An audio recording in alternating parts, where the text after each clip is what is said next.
Here I've got a mass of 20 kilograms in equilibrium, translational equilibrium in fact. Now what does that mean? It means it's not accelerating or not moving. So that means my net force happens to be equal to 0. Now since the net force is defined as the sum of all the forces acting on that object, all those forces have to add up to 0. All those forces have to balance one another. So let's start by labeling the forces in the correct direction. So acting on our 20 kilogram mass is a force of gravity straight down. There's a rope pulling it to the right or holding it up a little bit, and they're labeling that F. And we've got another rope pulling it up at an angle, which they're calling tension T. Now those three forces have to add to 0.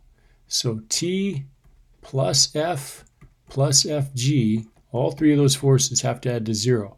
But again, I have to add them as vectors, tip to tail. So when I draw my diagram, I've got T up at an angle. At the tip of T, I'm going to start F, which is straight across. Now remember, force of gravity has to be straight down. So I'm going to end F directly above where I started T. That'll allow me to have a force of gravity that's straight down. So there's my sketch. Now I can determine the force of gravity by simply going mass times 9.8. I know the mass is 20. 20 times 9.8 is 196 newtons. So I've got one of the sides. Now we know we've got a 90-degree angle in there, which is nice. We can use our regular trig equations. And we also have an angle. Now our angle is 22 degrees with the vertical. So this angle right here is 22 degrees. And since this force F is straight across, this would simply be 90 minus 22, which is 68 degrees. Now the goal is to find T. On this picture, T is the hypotenuse, and I know the side opposite the angle is 68 degrees. I know it's 196.